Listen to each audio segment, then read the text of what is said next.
We will start today with another important component of medical microbiology, and we will start studying medical virology.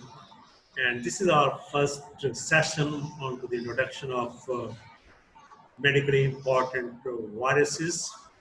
For the universe of viruses rich in diversity, and the viruses are genetically and structurally diverse. Each virus is specific for the host species and even to the cell, in fact, within the host cell.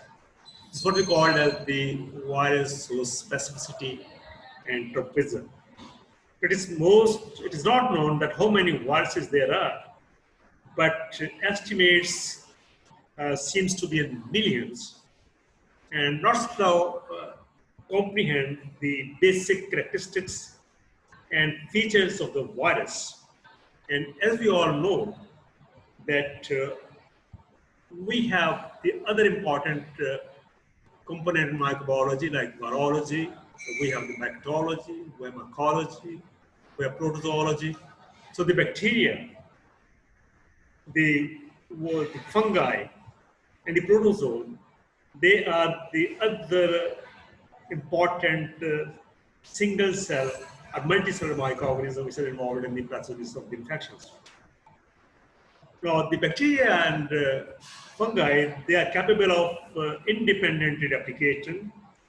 They can synthesize their own energy and proteins, and they can be seen with the help of light microscope. Whereas if you look into the virus, they cannot, they're not real cells. They're just particles.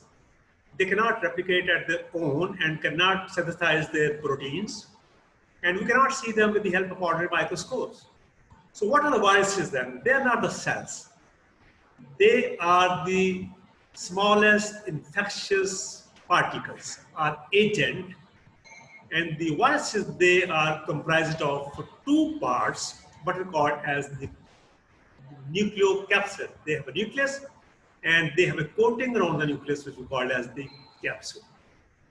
Now, if you look at the structure of the virus, this is the viral nuclear component, what we call as the genome of the virus, and it is encoded by protein, which we call as capsid. So the genome of the virus, which consisted of either the DNA or the RNA, but you will never find the both in the viruses. The viruses, they have either DNA or RNA, but never the both. And the DNA of the virus, that constitute the entire genome of the virus, the DNA of the virus, and the RNA of the virus, they are enclosed in a membrane which is made of protein. This is what we call as the capsid of the virus. The capsid is the protein coating, and this has been designed to protect the genetic material of the virus. So virus is nothing, it is just a genetic material, maybe in the form of RNA or DNA, and that has been enclosed a protein coating to protect the genome. This is the entire structure of the virus. Now, sometimes some of the additional structures, they do include the envelope, the virus envelope, which is, you see, this is the composed of the outer lipoprotein bilayer. So we have the genetic material in the form of DNA or RNA, we have the protein coating, what we call the capsid, and some of the viruses, not all, some of the viruses, they do have some other outer membrane lipoprotein layer, what we call as the envelope of the viruses. But the viruses, they lack all internal structures. As you see, in case of bacteria, we do have the nucleoid material, we do have the cytoplasm, we do have the ribosomes, we do have the chromosomes, and in case of eukaryotic cells, we have the well-defined nucleus with the cytoplasm, cell wall, cell membrane, mitochondria, and all that we don't find in case of bacteria. The virus, they do not have anything inside. It is just a genetic material enclosed in the protein coating, and some of the viruses, they do have some of the envelope which is made up of lipoprotein bilayer. So this means that based on to the composition of genetic material in the virus, we have two types of viruses, the DNA viruses and the RNA viruses. Now, based on the presence of additional structure in the form of envelope, We can have the enveloped viruses and we can have the naked viruses. There are many viruses which do not form the envelope. So we have the DNA viruses, we have the RNA viruses. We have the enveloped viruses, we have the non-enveloped viruses. And all viruses, they divide off all metabolic machinery. They cannot make their own proteins. They cannot generate their own energy. So they don't have any, you see the ribosome. So what they have to do, they will have to depend on the whole cell machinery for the synthesis of all macromolecules, for the energy they need, and for the protein they have to synthesize for the functional and enzymatic activity of the virus. So the virus, they have the unique characteristics. As we said in the earlier time, that the viruses, they are energyless. They do not have the energy. They have everything in it. It is like, you see, you make a shuttle that goes to for traveling to the moon, but you forget to put the engine inside. They do have all the, you see, genetic material, protein coating, but they don't have the fuel inside. So in order to get the energy which is required for the replication of the viruses within the host cells, this is important. The virus, because they lack the energy, so they have to replicate in the host cells so that the virus should get the energy by taking over the charge of the host cell machinery and instructing the machinery to make the proteins of its own interest. They are metabolically inert, and this means that they lack independent metabolic activity. They don't have the system, and they depend on the host cells for the metabolism. So virus cannot replicate as its own because it does not have the energy, and this is metabolically inert. So in order to get the energy and to become metabolically functional, the virus has to depend on the host cell. So that's why the virus cannot be grown without the living cells. They are obligatory intracellular parasites. They cannot multiply. They cannot grow on non-living media. They have to live within the cells. The living cells are the best medium for the growth of the viruses. This is what we call, they are the intracellular, obligatory intracellular organism. They replicate to produce the progeny cells. They do not divide by binary fission as in case of bacteria. They will have to replicate, and they replicate and they produce thousands of progeny viruses. So, some of the important bacteria that are obligatory intracellular organisms, they are the chlamydia and rickettsia. The chlamydia and rickettsia, as you all know, the chlamydia stacys, rickettsia promasa, they cannot replicate at their own. They have to go into the host cells, and then they start replicating because they have to generate the energy, and they need to have the metabolism to be in action. That it takes from the host cell. Now, the antimicrobial drug that we use for the treatment of the bacteria, they cannot be used for the treatment of the viruses because the viruses are not susceptible to the antibacterial drug. Now, if you look at the major mechanism of action of the different antimicrobial drug in case of bacteria, they act on the cell wall synthesis, they act on to the protein synthesis, they act on the DNA replication, they act many more other drugs.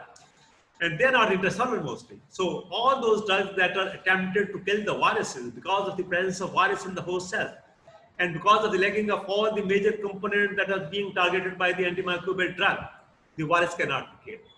And if an attempt is made to kill the virus, because of the living of virus within the cell, it also causes damage to the host cell. So we have to be very, very specific for the designing of antiviral chemotherapy. We should have the drug that should not have, or at least should have the minimum effect on the host cells compared to that of the virus. Now, there are certain terms and definitions that we will use in the medical virology. And first is the virus, and we all know that it is just a code of nucleic acid, which is surrounded by the protein code. And there is one term what we call as the virion. Now, the intact or the complete virus particle, this is what we call as the virion. This intact complete virion particle, it serves to transfer the viral nucleic acid from one cell to another, you see. And then, of course, we have the capsid, that is what we call the nucleocapsid, the nuclear material enclosed in the capsid of protein coating, and this is protective and antigenic. The capsid is antigenic. And we have the capsomeres, these are the protein structural units. Now, the protein that we see in case of capsid, this capsid protein is made with the structural unit of protein which we know as the capsomere. In other words, we can say that the capsomeres are the structural and functional component of the capsid. So we have the virus, the intact virus is the variant, capsid is the protein coating which is antigenic and protective in nature, and capsomeres are the building blocks of the capsid. And all functions of the proteins are because of the functions of the capsid. It's like the cell of the capsid. Now, some more terms, we have the envelope, and we know that the antigenic lipoprotein in nature, they are derived from the outer membrane of the host cells. So we have the enveloped viruses and we have the non-enveloped or naked viruses. We have the nucleocapsid, that nucleic and nucleic acid and capsid that constitute the nucleocapsid.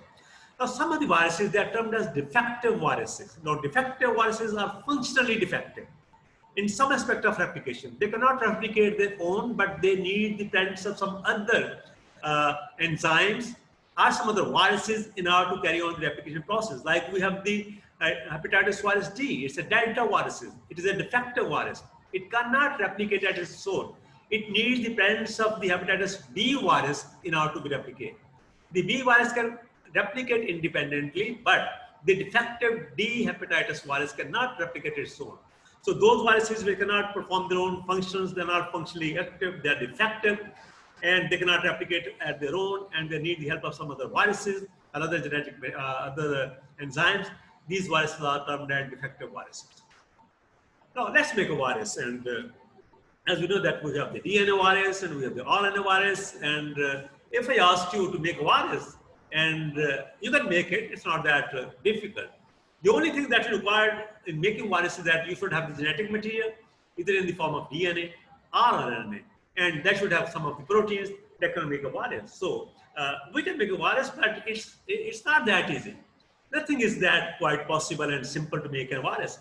The virus assembly needs a lot of many more things that we cannot provide in vitro. We can have the genetic material in the form of DNA and RNA. We have the ribonucleus and the DNTPs along with that of the enzymes. But we put the DNA and TPs along with that of the enzymes, we can make a virus. Because it needs some other things, and that things have to be provided by the living organisms, by the living cells. That we cannot provide in vitro. So it's not that simple to make a virus, although the virus looks very simple. That it is just a DNA, RNA, and a protein coating. And we can make it. We can make it, but see, we need a living cell to make it. So this is not that simple, and it's not twinkle. But if you look at the generalized structures once again, so based on to the presence of the envelope or absence of the envelope, we have the simple viruses, what we call as the naked viruses. And if you look at this, I'm sorry for this. This is happening in time and minute because of some problem in my keyboard. Now, if you look at this on the left side, we have the simple viruses and we have the enveloped viruses. The simple viruses are the naked viruses. The entire composition of the simple virus is just the nucleic material, nucleic acid, maybe DNA or RNA, and we have a protein coating, what we call as the capsid. This is simple. So simple structure of the simple virus. We have the enveloped viruses. And here you see we have the genetic material, and that has been encoded in the capsid. So this is like the simple virus. But if you look all around over here, we have the envelope also. We have the envelope also. We have the envelope also. And we have the envelope, and this envelope sometimes has spikes. Sometimes this virus has the spikes. So enveloped viruses, they are spiked, they are anchored with some of the proteins, and these proteins are the spikes. They just adhere with the relevant receptors on the tissue cells in the human organ to get infected. So we have the simple viruses, which are also known as naked viruses, and we have the enveloped viruses. So far, we have classified the viruses on two bases, the DNA viruses and the RNA viruses, based on the composition of genetic material. And we have the simple viruses or the naked viruses, and we have the enveloped viruses based on the presence of envelope or not presence of the virus on the envelope on the virus. Now, then we have some of the symmetries of the viruses. So what are the symmetries? The virus symmetry, it refers to the way in which capsomers unite together or they arrange in virus capsid. So this is the virus capsid. This is virus capsid on the upper side. And we have the capsomer, each component, and that gives the symmetry to the virus. So the arrangement of the capsomers in such a way that it provide protective coating to. This is what we call as the symmetry. Now we have the icosahedral symmetrical viruses. Now this looks like a cubical viruses, like a cuboid shaped viruses. You can, I mean, as in correspondence with that of bacteria, you can say it's like a cocci. They're cocal shape, they're cuboidal shape. Now the capsomers, they are arranged in 20 triangles. 1, 2, 3, 4, 5, 6, 7, 8, 9, 10, 1, 2. This is 20 triangles from symmetric figure, what you call the icosahedron, with an approximate outer of a sphere. Herpes and adenoviruses are the characteristic. Now the herpes and adenoviruses, herpes simplex 1, herpes simplex 2, they are the icosahedral symmetry. Symmetry is the presentation or the arrangement of the capsomers in the virus capsule. So based on the arrangement of the capsomers in the virus capsule, if they are arranged in 20, we call them a icosahedral symmetry. Now if they are elongated particles formed in the form of helix or spiral, this is what you can compare to that of the ordinary case of bacteria. This is the nucleic acid, the capsomers, and capsulated in a longitudinal fashion. The capsomers, they are arranged in hollow coils drawn in a spiral of nucleic acid, and they appear like a rod. This is the characteristic of the polio and influenza virus. Polio and influenza viruses, they have the helical symmetries.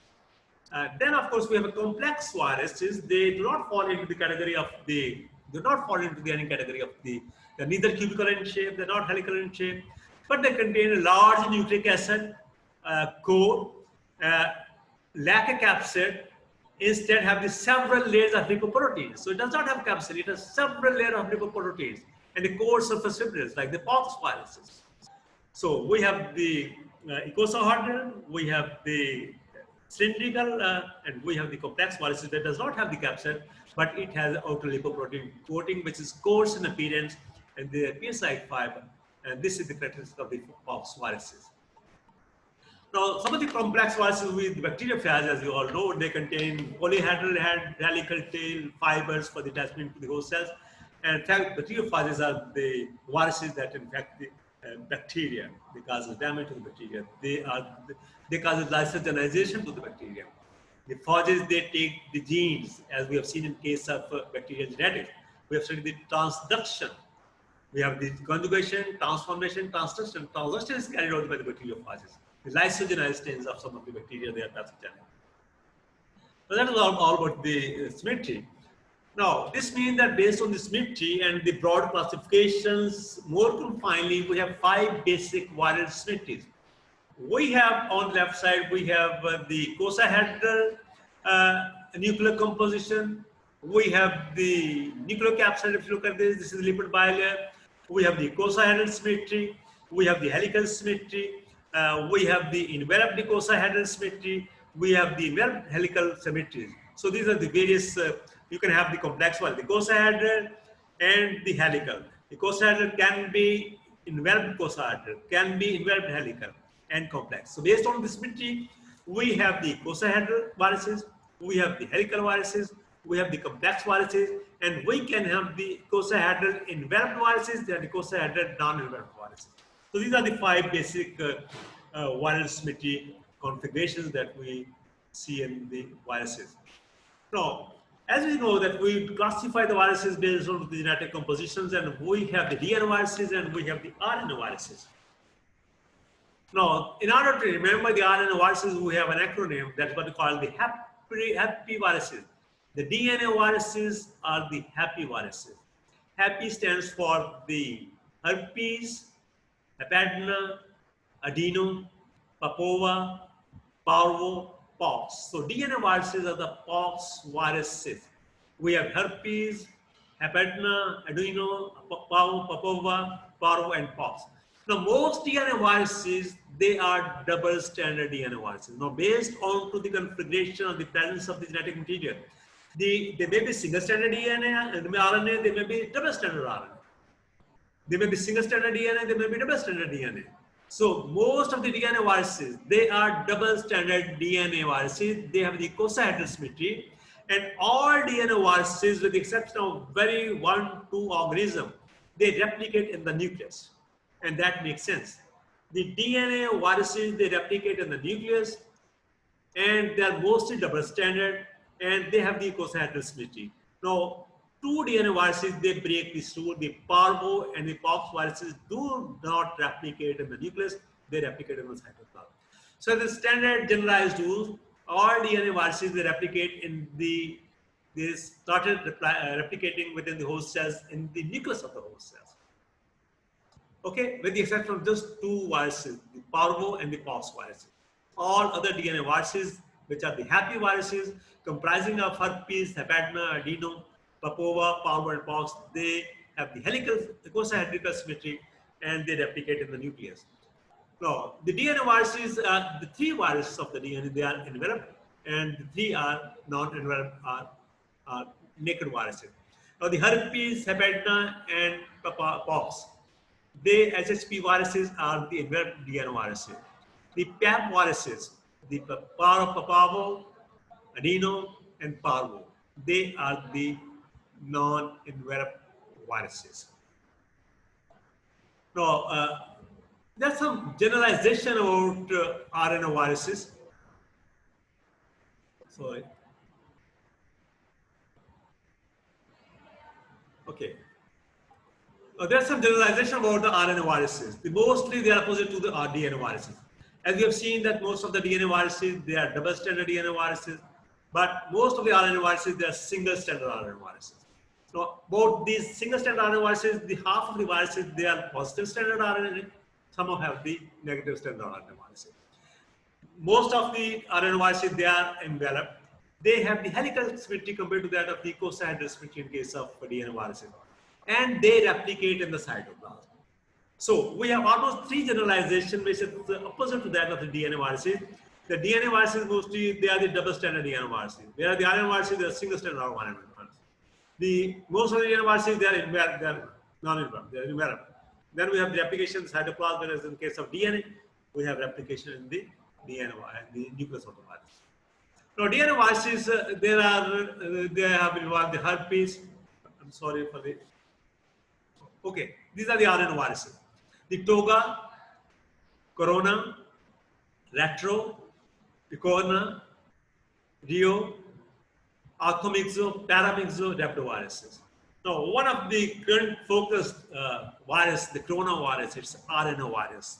With that of the retroviruses, which are the HIV viruses, they are the coronaviruses, picornavirus, rio virus, arthomyxo viruses. Okay, so corona is an RNA virus.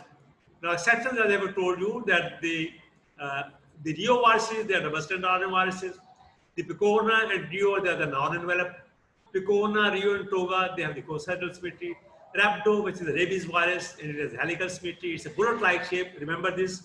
The rhabdoviruses, which comprise of very important virus, the rabies virus, it has a bullet-shaped symmetry. Then we have the retro and orthopoxo virus that replicate in the nucleus. So these are the two exceptions. Now you will have to, you can check this all from the book. Now the basic virology, it has almost 60 pages in your book. But unfortunately, nothing of that has been included as a curriculum. So just to start before with the clinical virology, I considered it important to give you the basic concept with reference to the classification, characteristics, and some of the DNA and RNA viruses, and what are the enveloped and non-enveloped and icosahedral or helical viruses. Now we'll take some time on to the viral pathogenesis. The expression of viral replication cycle.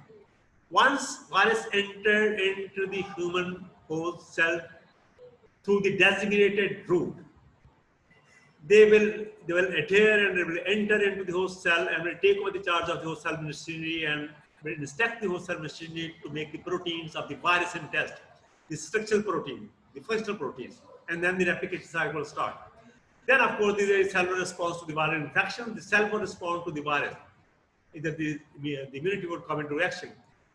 Some of you see the virus will, either it will be overcome by the immunity or it will undergo inapparent or what we call as the subclinical viral infection will be there and the virus will go into the latency. And this is very unique characteristic of the viral organism, virus agents. Then it can provide the clinical disease, and so we will observe the signs and symptoms of the clinical viral disease. The principle of viral disease is many viral infections, they are subclinical. Disease may be produced by the variety of viruses, the same virus may produce a variety of diseases. This is very common, very important to understand. Now, the same virus may produce by a variety of, same disease can be produced by a variety of drugs. We'll see it there. That one virus, it is not responsible for just one infection, one disease. It can have more than one disease picture. Now, the one virus may produce a variety of diseases also. The same virus can produce variety of diseases, and the same disease can be produced by a variety of viruses. This means one disease can be done or can be produced by a variety of viruses, and variety of viruses can produce one disease, or the same virus may produce a variety of diseases. So same disease may be produced by a number of viruses, and the same virus may produce a variety of diseases. The steps in the viral pathogenesis will go again. The viral entry into the host, excuse me for a while. The virus entry into the host and primary viral replication. After the virus enters, it will start its replication after entering into the host cell. Then after entering into the host cells and the viral replication, the virus will spread through the blood or other designated route and will cause injury to the cell. The host response will come into action and it will try to clear the virus, or the virus will establish as persistent infection in the body. And then, of course, the virus will shed itself out of the body. The virus must attach to and enter the cell. This is very important, and we have seen in case of bacteria. It should attach and it should enter the cell and take over the charge of the host cell machinery. Then it should replicate at the primary site of entry, right? It will replicate only when it will take over the host cell, and it will start multiplying. It will produce disease in the port of entry, like influenza and rotaviruses, which are the intestinal disease-causing viruses. So the viruses, they are very cell specific, and they're very host specific. This is what we call as the viral tropism for the cell. Host cell tropism by the viruses. The virus, they tends to exhibit organ and cell specificity. The hepatitis virus will not cause influenza after entering through the respiratory tract. The respiratory tract virus will not cause GI tract infection, and vice versa. So virus has the designated route of entry. The influenza virus, it will only cause influenza when it will enter through the respiratory tract. Now, we have some of the, you see, in the coronavirus epidemics, we have seen that some people say it enters through the oral cavity, and of course, then go to the lungs, but it could enter through the eyes, but these things are not yet been documented. But one source of infection has been documented, that is the respiratory droplets. So it goes to the respiratory tract. So the virus, they have the specific receptors on the surface to be bind with these specific sites on the surface to be bind with the specific receptor on the host cells. So the viral tropism, it reflects the presence of specific cell surface receptors for the virus.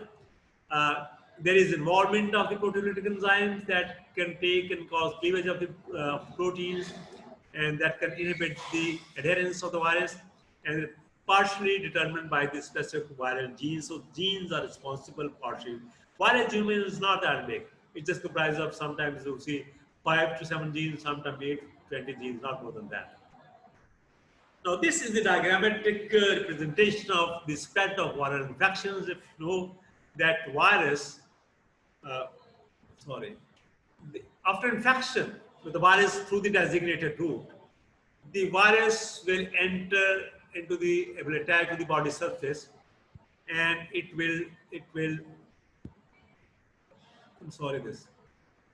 virus body surface will attach, and it will start replication over here. And then after this, the virus can go to the lymph nodes, and where it will stay and can replicate over there. Then it goes to the blood and it will establish the primary viremia. There is no multiplication of virus in the blood. The virus will also replicate into the specific sites. It will replicate in the cell. It will not replicate in the blood, in the primary viremia. So the entrance, cell surface replication goes to the lymph nodes. When it replicates, then it enters into the blood and it establishes the primary viremia. So the primary viremia is not that infectious. It's not that disease-producing stage. So from the primary viremia, the virus can lodge anywhere in the anatomical site of the body, any organ like the bone marrow, the liver, the spleen, and the blood vessels. You know, whenever the virus would go into the organs, it will starting replicating again. So within the blood, in primary viremic stage, the virus will not replicate. If it is in the lymph node or from the primary viremia, it has been established into the other organ of the body like bone marrow, liver, spleen, and vessels, it will replicate again, right? So in the initial the body surfaces, the influenza virus, it enters the respiratory tract, the rotavirus, they enter to the intestinal tract, the warts, it enters to the skin test. So designated a route of entrance, attachment with the body surfaces, lymph nodes, primary environment, and then the replication in the organs like bone marrow, liver, spleen, and blood vessels. Now that is a primary viremic state. So once it settled into the bone marrow, liver, spleen, and blood vessels, it will then enter into the secondary viremic stage. It will come from again into the blood from all of these organs, from lymph nodes, then from the bone marrow, the liver, the blood vessels. It will come again into the bone and blood, and it will establish the secondary viremia. And from this secondary viremia, you see the virus can go into the nasal or the oral mucous membrane. It can lodge in the skin. It can lodge in the brain. It can lodge in the lungs, or it can go even into the hepatitis, B viruses and arboviruses. The hepatitis viruses and the arboviruses, they causes infection in the secondary bacterial viremic stage. So in all of these organs, in all of these areas anatomical site, the nasal and oral mucous membrane, the skin, brain, lungs. In the lungs, the skin and the brain, the virus will again replicate, but it would not replicate, or it would not be shed from the brain because it's localized over there. So the nasal and oral mucous membranes, like cells which infect this area, are the varicella zoster virus, the measles, the rubella. Zosters affect the skins. The viruses that causes damage in the brain and meningitis and other lesions like rabies virus, the polio virus, the measles, and other virus, the measles, nonsense cytomegalovirus can also go to the lungs. So this is how there is entrance of the virus. First primary viremia develop, lodge into the other organs, then secondary viremia develop, and then settle. And these are the various group of viruses that cause diseases that refer to the specific site of the body. Now, what are the effects of the virus cell death? If the virus infection is lethal, it will kill the cell. Now, some of the viruses, they will not kill the cell, but they will cause the transformation in the cell. But normal cells become malignant. Sorry. The normal cell, it will become malignant or cancerous cells. So the virus would not cause lethal. It is not a lethal virus for the cell, but it has just transformed the virus because of some mutation in the genetic makeup of the host cells. Now there may be cell fusions resulting in a multinucleated giant cells, and there is latent infection that can be established. The virus remains within the cells for a potentially active time, for a long period of time, and it produces no obvious effect on cell function till the time is as latent. So once the immune system is compromised, the host becomes compromised, the virus will become reactive, and it can remain latent for years and years. Like in case we have seen in case of herpes simplex viruses, can go latency for a long period of time. All right, that was all about today. I have tried to give you the basic concept that will be used during our discussion, the clinical virology. We have almost 5, 4, 6 chapters written in the book for all of the virus structures, its tropism, its genetics, its treatment and all that, but we are unable to cover that because they are not included as a part of your curriculum. I have tried to give you the basic concept. If you are clear with these basic concepts, you will definitely would be able to comprehend the clinical aspect of the viruses that we'll study. Thank you very much.